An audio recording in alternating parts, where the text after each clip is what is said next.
تجارتی سفر کے بعد حضرت خدیجہ رضی نے رسول اللہ صلی اللہ علیہ وآلہ وسلم کی سچائی اور دیانتداری کو قریب سے جانا اور آپ کی شخصیت سے بے حد متاثر ہوئیں۔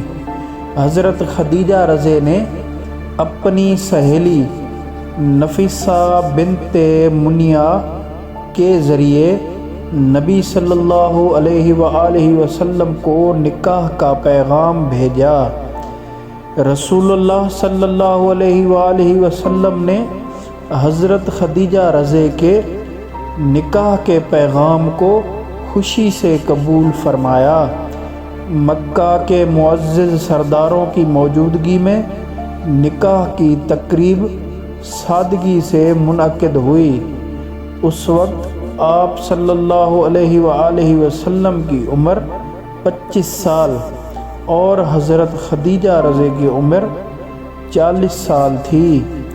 یہ نکاح نبی صلی اللہ علیہ وآلہ وسلم کی زندگی کا نیا باب تھا اور حضرت خدیجہ رضی ہمیشہ آپ کی سب سے بڑی مددگار اور پہلی مومنہ ثابت ہوئیں۔ مزید ایسی ویڈیوز کے لیے ہمارا چینل سبسکرائب کر کے بیل آئیکن دبا دیں تاکہ ہمارے آنے والی ویڈیوز آپ دیکھ سکیں۔